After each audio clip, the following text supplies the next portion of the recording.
So we get to be right no matter, we get to be right with our thoughts. And so we always will find the evidence to match our thoughts. And I try to tell clients and show clients in a really, and it's tough sometimes, is that, our life around us is literally a mirror of what's going on the inside.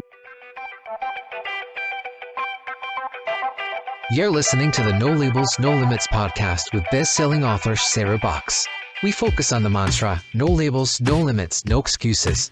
And now without further ado, please welcome your commanding coach with plenty of chutzpah and heart, Sarah Box. Hey there, No Labels, No Limits podcast listeners. So glad to be back for another week of the No Labels, No Limits podcast. I am your host, Sarah Box. And today we are going to be joined by Christina Woods. Let me give you a little bit of background on her. She's a licensed rapid transformational therapy therapist. So RTT therapist for folks who know the shorthand on that. She's a clinical hypnotherapist and also a coach and energy healer. So that triad of skill sets is super interesting to me. And she has this unique blend of corporate leadership and personal experience where she conquered trauma and self-doubt. And that story, her own story, was all about self-discovery, finding self-love, unleashing her inner compassion. And she's here today to reveal that when we trust our inner wisdom and voice, we can become an unstoppable force. And here's an interesting twist. This is so fun. In her early days, she added a touch of magic to her journey by dancing as a performer at Disneyland. So I want you to picture this before we bring her on, this nice, interesting mix of a person. But today she's going to share a powerful message with us that we already possess incredible power, and the key is within us. So if you ever feel lost or uncertain about accessing your inner strength, Christina has crystal clear advice. Seek help just as she did. So get ready for an inspiring conversation because she's going to remind us of our untapped potential and how self-love and self-compassion can work wonders in our lives. And in our discussion, we're going to dive into our inner potential, overcoming our limiting beliefs, and creating a healthier version of ourselves. So, those are some of my favorite topics here on the No Labels, No Limits podcast, because we are all about no labels and no limits. So without further ado, let's officially welcome Christina Woods to the podcast. Hi, Christina. Hi, thanks for having me. Well, I'm looking forward to our conversation. But before we dive in, I've got some questions for you already. But before we dive into that, can you share a bit about your journey and how you came to be sitting in the seat you are today and focusing on the work you do in the world? Absolutely. So yeah, like you mentioned, this is my actual second career.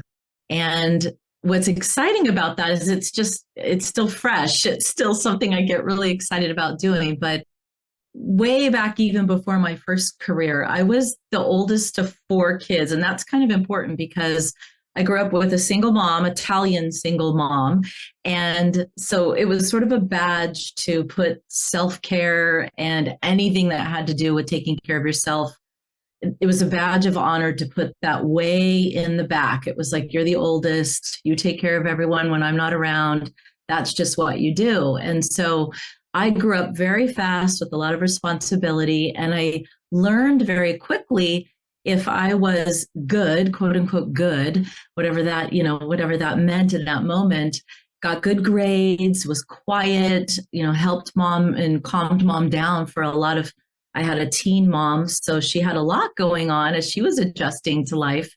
But I learned very quickly, get good grades. And then as I went into the corporate world, be all, do all, and then became a super mom, go to the soccer games, make a great snack, travel, do all these things that, wow, I could survive until, it all came crumbling down. But I learned to be an overachiever, which I think many people become through survival. And even it goes into my dancing at Disneyland story, because it was like, have a smile on your face, but inside, I didn't feel good enough. I definitely felt like, oh, they're all going to find out I really didn't do that dance move right.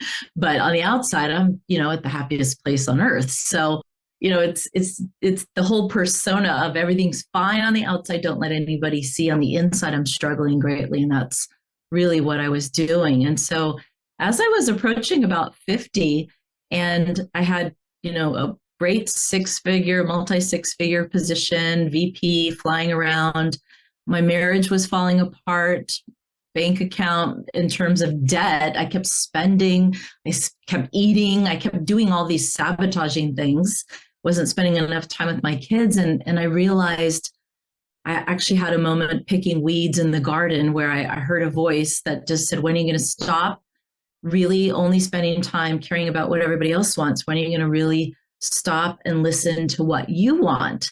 And Sarah, it was one of those times when I knew it wasn't my intuition. It wasn't that voice. It was a different voice. And I really had to stop and think. And that's when I really went inside and had to look at some of those patterns and why was I always people pleasing or getting a raise and then spending it before I even got it. And what was all that about? So that's my journey and how I got here. And in there, through all that inner work, I found hypnotherapy and the energy healing. I'd always done that, but I sort of, didn't go deep enough when I was on the journey at first because I was afraid to go deep until I wasn't. And then I went really deep and I'm so happy I did. So is that like at that moment, like you said, you were already on the journey, kind of working, I'd say like maybe 8 inches into the soil, but not as deep as you needed to go, right? Not as deep as you needed for the roots. Did it shift from being an interest to learn that stuff to being a necessity or kind of almost like you can't not want to go deeper kind of journey for you?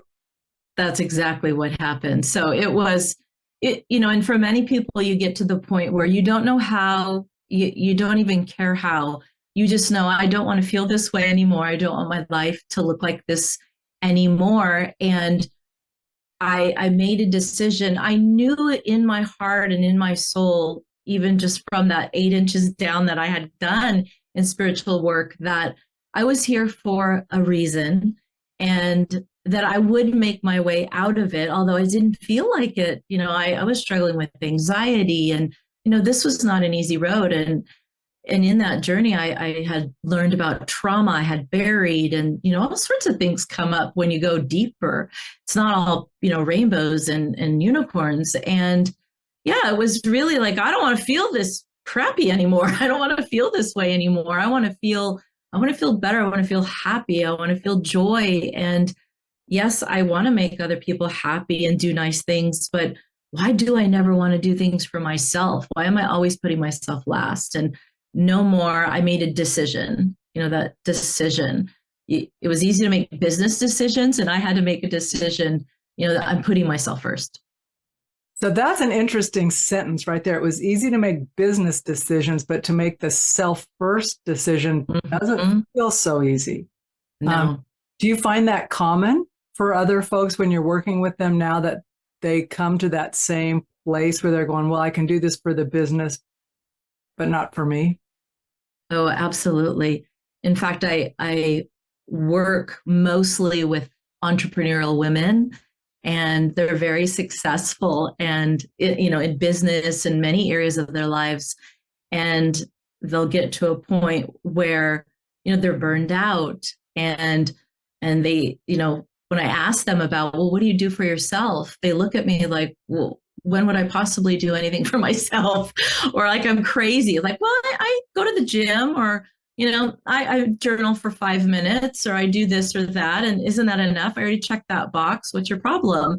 But I do find that's common because, for many of us, we don't realize that so many of these tactics and these methods and ways in which we've created a life is it serves us in many ways. And so, to get our validation from the outside, it serves us. When we have to find an inner voice inside, there's a possibility we might find rejection. And there's that primal need in all of us to avoid rejection and find connection.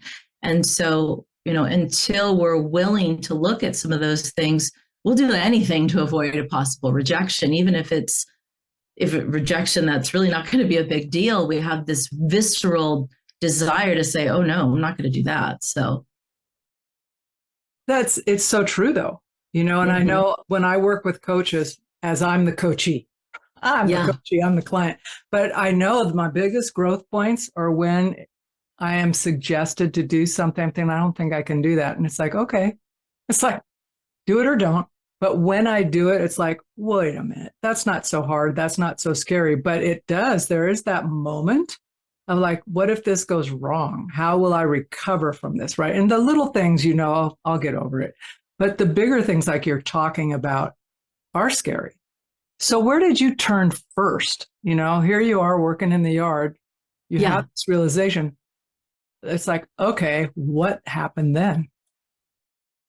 I went on many retreats. I started going within. I started spending a lot of time by myself and, reflecting, and started doing a lot of therapy and healing and that deep work. I did hypnotherapy. I did EMDR. I did traditional therapy. I had spiritual healers and sound baths, and I got something different from everyone. I think that's really important. I got a lot of support, is the bottom line. And I started to break apart the parts of me that I thought were these bad parts or these broken parts or these, the shell that I had such a huge shell around me for so many years to build this little empire of, no one's going to get to know me. And I thought, I can't count on anyone. So I'm just going to keep marching ahead.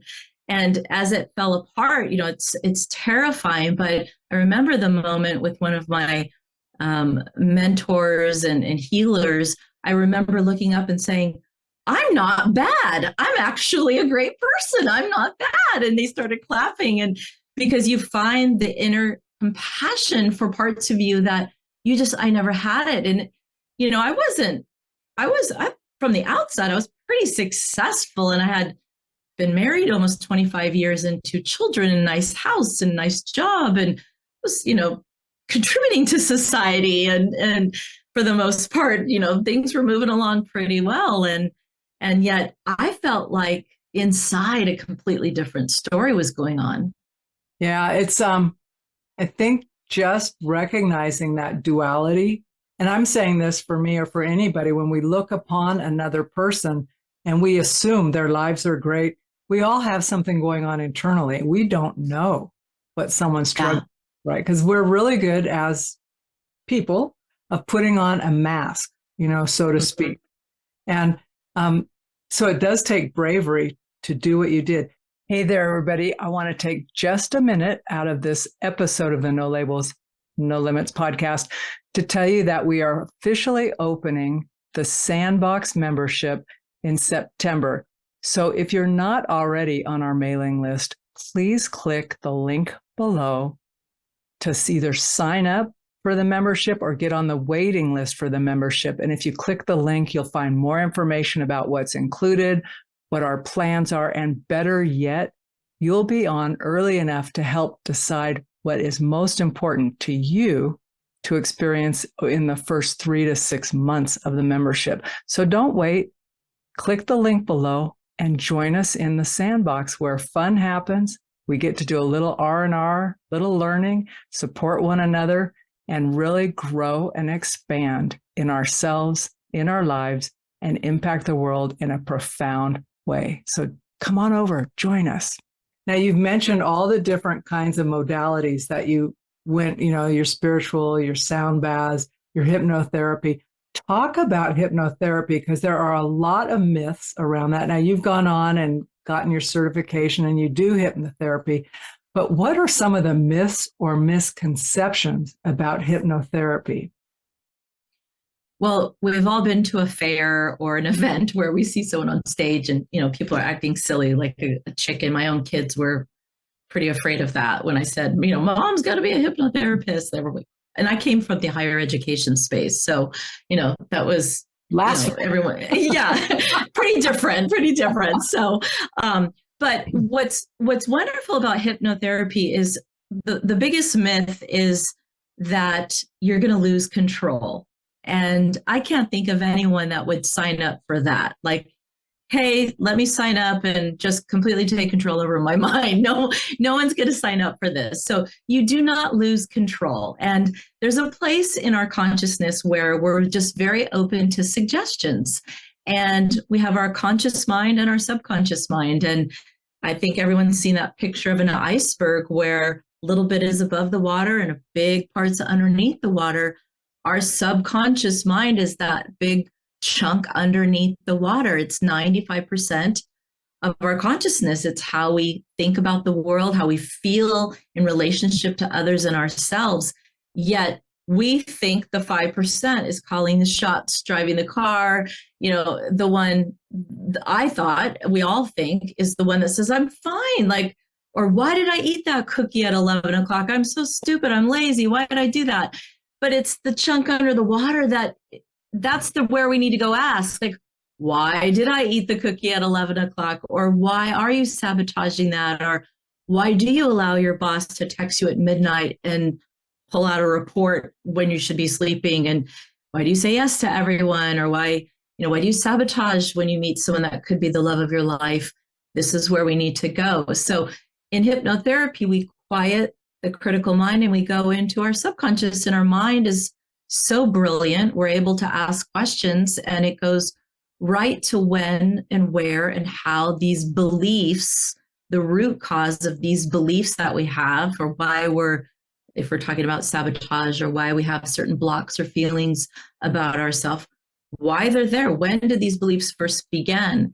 And that is so important. This is not about affirmations. Affirmations are great, but if we're not getting to the root and pulling out the root, it's going to grow back. So we need to really get to the root. And that's what you can do in hypnotherapy.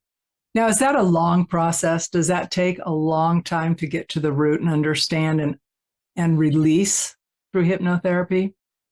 It does not take a long time.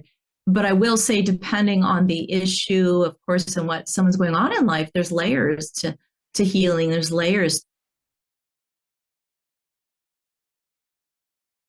of things going on in their life. It could certainly, we're going to peel layers back and go deeper and deeper. But for the most part with clients, I work with them on an average of 3 months, but it could be one session that you find deep, deep change. Or it could be 2-3 sessions. Could be 6 sessions. What it isn't is meeting with someone every Friday at 3 o'clock, talking to them for 5 years. That's not what hypnotherapy is. It is very deep. And the type I do, you mentioned RTT, that's the point. It's rapid transformational therapy. So, and who is that good for? Like, I don't mean, I could make a statement. It's probably good for all of us, right? But what situations is that best suited for? Is it like a emergent, like here's an issue right now and I'm in that place like where you were in the garden, or someone who's like, I just need to somehow level up and I don't know the steps to take? Well, that's a really great question.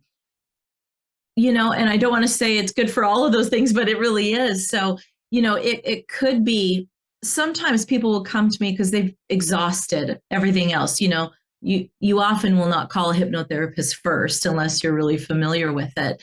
But it's wonderful when you've even gone to your doctor or other things. And, I'm a big believer, obviously, as an energy healer and someone that works with the subconscious mind, that our mind and body are very connected.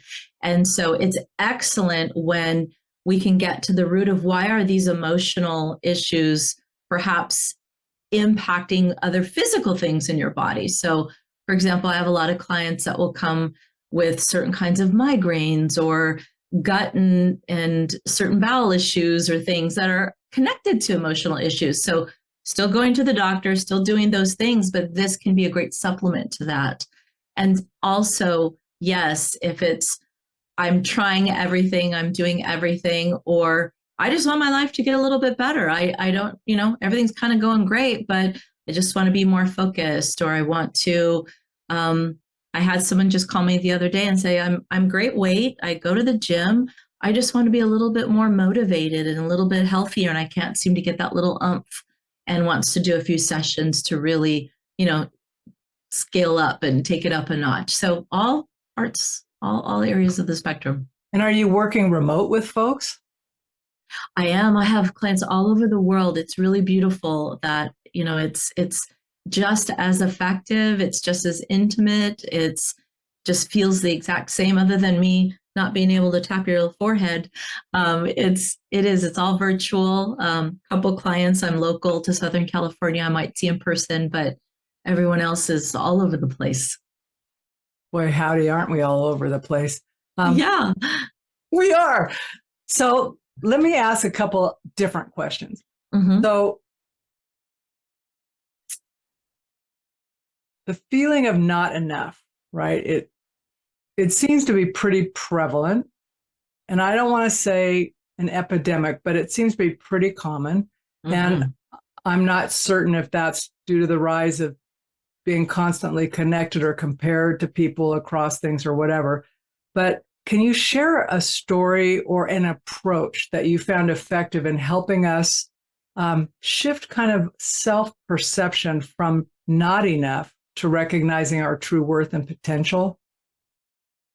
Well, sure. And really, it's a box that almost every client, I really don't have a client that isn't something that we work on. I'm not enough in some area. And, an example, it's just so prevalent. I could pick anyone, so I'm trying to think of an example, but, it stems from really, I like to go backwards a little bit and really focus on, are we listening to our intuition? Do we trust our own voice? Are we getting quiet with ourselves? Because if I'm working with a client and all their validation and everything they count on is coming from something from the outside, yes, we know social media just breeds, that type of, am I good enough environment, friends, and where I live in Southern California, it's, big time near Newport Beach. What injection or hair extension do you have or something? It's like, oh my goodness. So, but, and there's other parts of the world, same thing. But if we're not trusting our voice or even acknowledging that we are all given a sense, an inner antenna, a compass, then that we don't trust, then we're definitely going to have to go somewhere to find a compass. We're going to go outside.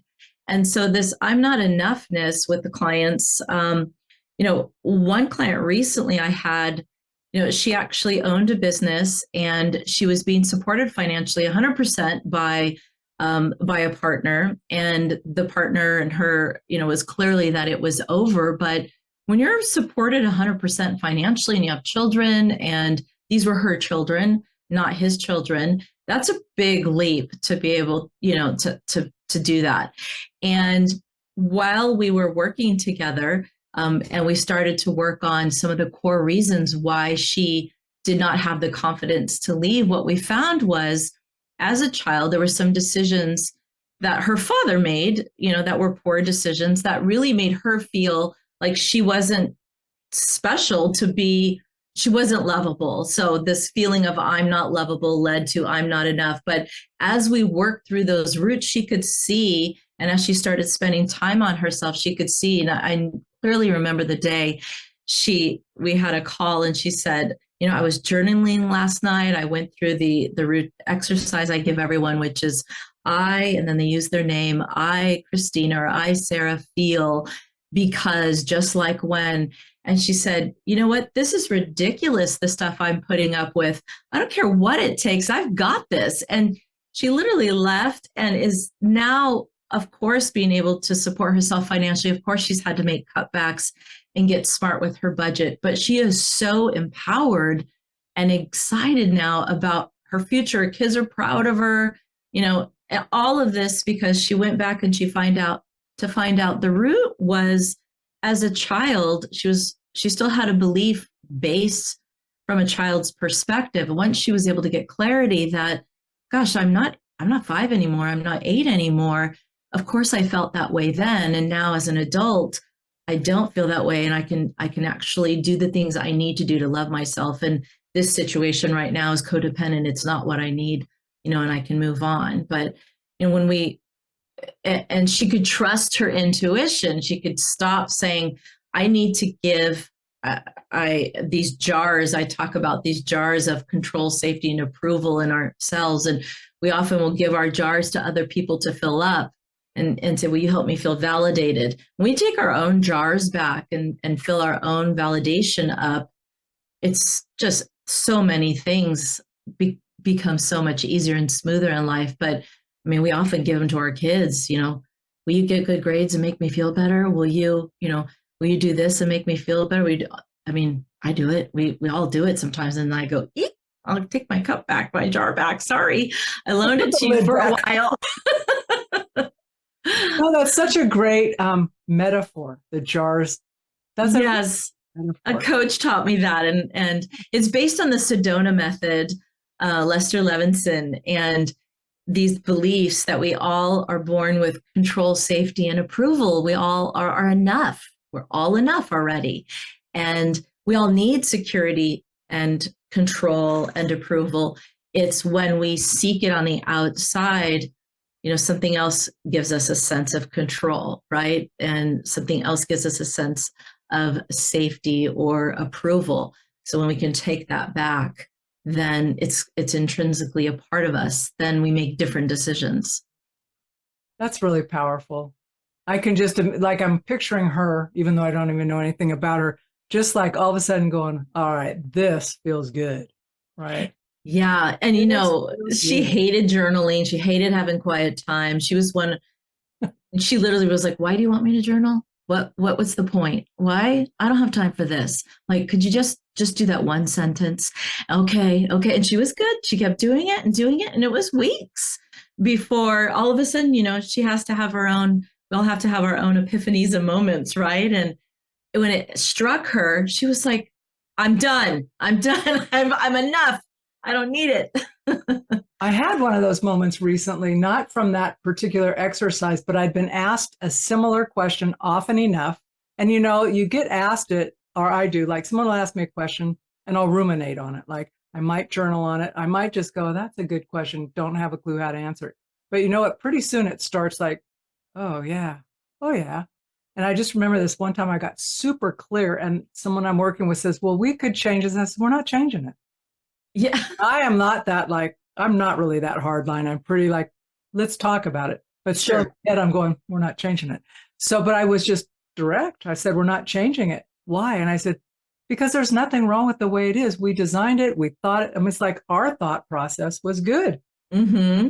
So let's quit doing those if you'd only do this, you'd be perfect for us. I'm thinking, well, if we're not perfect, that's great. Could I refer you to someone who is? But there was, and I'm not being smart about it, but there was that moment of clarity where it's like, I'm done wrestling with that question anymore. I'm over it. Yeah. And it feels great. Well, and that's even one of the Marissa Peer, who created RTT. She talks about the mind cannot accept two conflicting beliefs because they cancel one another out. And we do that all the time, right? So, we're clear on something. Well, let's change it. Well, which one is it? We're not clear. Then we're not clear, are we? So we're talking about wanting to change it, but this was what we wanted. So then we're telling ourselves we're not clear. Or I want the love of my life, but I don't have any time. Okay, well then which one is it? Like this. I only want the love of my life if they do exactly this. Yeah, they show up on my doorstep. So, or there's so many things that we tell ourselves. We don't need to say anything to anyone else. So no, it's internal often. Mm-hmm. Mm-hmm. So think about this in the context of an organization, because many of our listeners are like your clients, they're entrepreneurs or they're running organizations, specifically nonprofits. Yeah. And you keep your mindset or your unconscious beliefs and patterns, if I'm using your language, okay, and how that translates into our working relationships. how might we recognize when we're not showing, like when something is a block for us versus just being truly showing up as we are? Like what would we see in the workplace, and what might be a flag to me to say, Sarah, you might want to look at this? Sure. That self-reflection and looking for, you have to want to, first of all, improve a situation or have some awareness that, okay, I don't know how yet. And you don't have to even be aware of how or what or when, but you have to say, I want to improve the relationships in my department, or I want to improve the communication, or what's the goal, or what's the intention there, and then be remaining really objective. And I think the first thing is just looking at patterns and looking at those types of things, because those are easy. We don't need to know how or any of those things, but they leave breadcrumbs, and from there you can go back and look at the blueprint, because every thought we create forms a blueprint, and then our mind and our life is the evidence that backs up the blueprint. So, if people, we say, a common one often is like, I'm open to your ideas in the department, and then nobody comes with ideas. Really, how open are you to ideas? Or those types of things. It's like, well, nobody came to me for ideas, and this is the idea that everybody wanted. Well, not really. You're kind of difficult to come talk to openly. So we get to be right, no matter, we get to be right with our thoughts. And so we always will find the evidence to match our thoughts. And I try to tell clients and show clients in a really, and it's tough sometimes, is that, our life around us is literally a mirror of what's going on the inside. So if we don't like what's going on, or we want to improve it, I think that's a fair question, is what do you want to improve? Well, then looking on the inside and saying, right, well, if you want better relationships, how's the relationship with yourself? Are you listening to yourself? Are you asking questions? Do you have quiet time with yourself where you literally are saying, what do you need right now? Do you need to just put everything aside and take a walk around the block? And you actually need to leave the office for lunch and not talk to anyone and go look at a bird? I don't know. But, look at what's going on. If it's completely chaos on the outside, it's probably chaos on the inside. That was for me. Yeah. No, me too. When things are starting to be like funky, and or being out of sync, that if I stop and I'm going, okay, I got to stop. I mean, and sometimes, and that's took me a while to go, I'm okay with that. Like, are you done working for the day? Yep, I am. Because there's no point of pushing, because I'm pushing into chaos. So just take a break. But it took a long time to feel okay about that, not feel like you're not as good as someone, you're not as productive as someone. It's like, but I'm not that someone, I'm just me. And just being me is okay. Not like I can't do it. I could do it. I've pushed through it. But then you reach the wall, and the wall says no more. Yeah. And, I think it helps to remember that for people, if we have a staff or a team, is that when it comes to, emotions will always trump logic. And so, and we don't remember that. We are this world that validates facts and logic, and that doesn't, where is it in the handbook or something? And those are all important. But at the end of the day, our subconscious mind, again, is a million times more powerful than your conscious mind. It's 95%. I mean, we could even say 90% if we don't want to go full-fledged 95%. Bottom line is, it is your feeling emotional mind. It is not your logical, analytical, critical mind. So it doesn't always make sense. It doesn't care if it's right or wrong. It doesn't care if it's good or bad, true or false. It doesn't care. It doesn't care if you're happy or sad either. It's literally your emotions. Now, your feelings and emotions might not always be telling you the truth, but that's That's your emotional mind. And so people might say or react to things, and it's not going to always logically make sense because it's from that place. So it's not just how we're behaving, it's how everybody you work with is as well. So being just aware of that, like where are they coming from? They might be battling and they have their limiting beliefs as well. Yeah, it's that giving a little bit of, I think about a little bit of space and grace for people to work through stuff. Yeah. Right? And definitely not take it personal. It's like they're having a bad day. And if it's personal, they need to tell me because it's going right past me. I'm not taking it on, is what I mean by that. Yes. It's like too much. So, you have a free gift that you will share with folks. Can you talk a little bit about that? Yes. So I have two, but one is called Limitless. It's a hypno meditation, and it's about 20 minutes. And one of the best ways to shift your mindset or move into relaxation or clear things is by the words and images that we hear. So yeah, it's a free downloadable. They can go to free.christinalwoods.com. I'm sure you'll have the link, or just go to my website, christinalwoods.com. It's there. And it's full of powerful words and imagery. And again, that's what our mind responds to. So, word of advice, how are you speaking to yourself? What are you saying? What are the pictures you're putting in your mind? And that's what that free limitless hypno meditation is for, is to help us clear some limiting beliefs and any thoughts you want to just kind of release and infuse some empowering thoughts into your mind. And you said there was a second one. Yeah, the second one is actually an opportunity to schedule a free hour with me. And if you don't want the free hour, you can take whatever portion of it that you want. But you had mentioned hypnotherapy is often a mystery and a myth to many people. So people love it. They'll set up a time with me, ask questions, and see if this is something that could help with whatever's going on in their life. And so it's a free consultation or a clarity call to just answer questions or see if it might work for a family member or whatever questions they have. So my podcast listeners don't know that many years ago I was certified in hypnotherapy. Only practice it for a while, but I see how quickly things can shift. Yes. And some of them are just subtle shifts that just like, oh, that was great. And some, in this one case of this young woman, were big shifts, right? Because there was tumult in her world, I would say. But it really was a whole thing about her seeing her own power in a situation and separating from like what she believed her role was.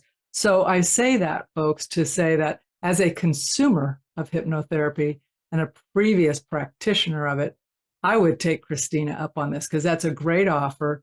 You may see my name in your role since it's been many years. That would be fun. Great. That would be beneficial. Just like everybody else on the planet, we all have room to grow and release the subconscious. A question absolutely. For you, though. So when we think about the subconscious, do you differentiate that from the unconscious, the subconscious, or are you lumping them together? I'm lumping them together for these conversations, but yeah. So that sets up my question for you. To what degree, like when we say words, you talk about words being powerful, right? What is the power of the word to manifest? Because we talk about the world being a mirror, our experience being a mirror of what's going on internally. Are you like, I'm not saying necessarily in the secret, quote unquote, way of it, but how do you see language, the internal and externally expressed language, manifesting back? In every way. I think I see it manifesting back in terms of, words like I choose, even just the words I choose, I can, I will, that completely shifts your whole entire energy about how you approach problems, how you approach, and how your mind thinks about solutions, how, if you are in a situation and it's not working out well. I mean, even when I was stuck in LA traffic the other day, and it's, I could have gone, this traffic is killing me and all these very dramatic things, and my brain's gonna, explode.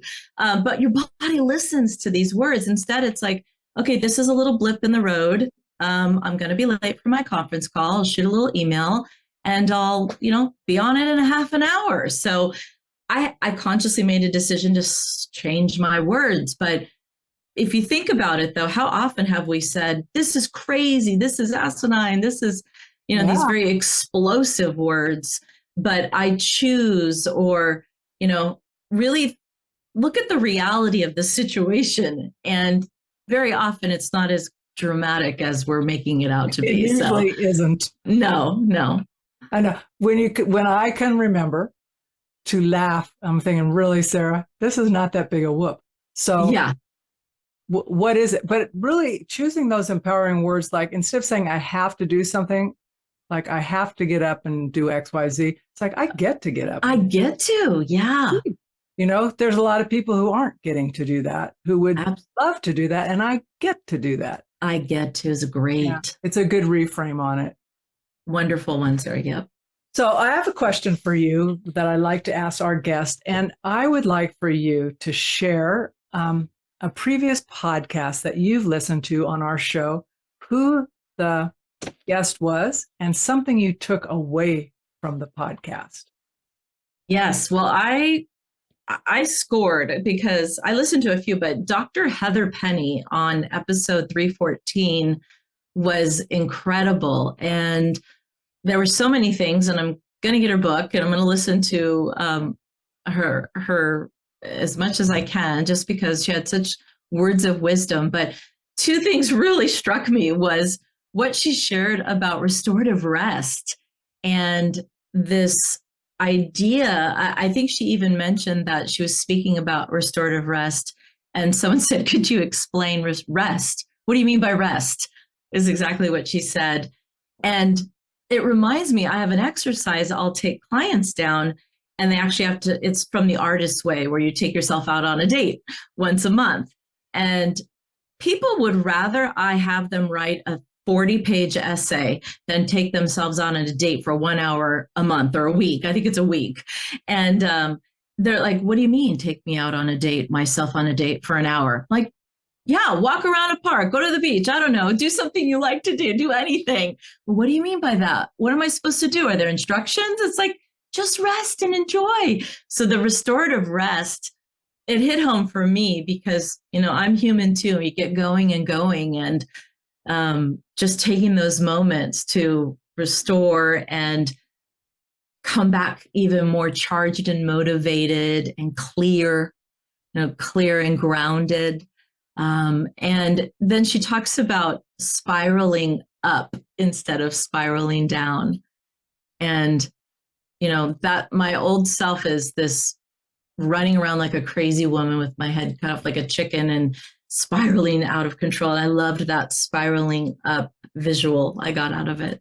Yeah, she's a wise woman. And I mentioned to you before we went on record, before I hit record, that she has another book coming out. So podcast listeners, I've asked Heather that once the book is formally open or on for sale, to come back on the podcast and talk about it. Because just like you said, Christina, she's a gem.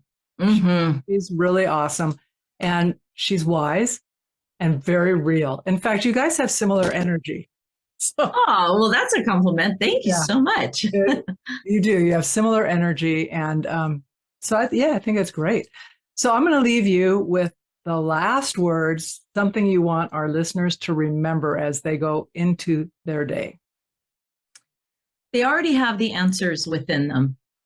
Sometimes we might have to dig a little bit to and get some support to help them find them, but you're so powerful. You already have the answers within. It's intuition, your inner compass, your inner voice. So, trust yourself to guide you through life. So there's nothing I can add to that to make it any better, except if you like this episode, and I'm sure you did, please share it with someone who could benefit from what Christina shared. Go and get your free gifts from her and then come back next week for another episode of the No Labels, No Limits podcast. Thank you, one and all.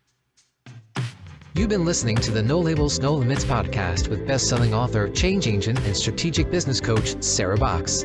You can grab the show notes and find out how to work with Sarah at sarahbox.com/no labels, no limits podcast. We'd love this podcast to reach as many people as possible. Please remember to rate, leave a 5-star review, and share the podcast with someone you think would get value from this conversation. Till next time, keep taking those daily action steps to align your purpose to your principles and achieve your goals in business and life.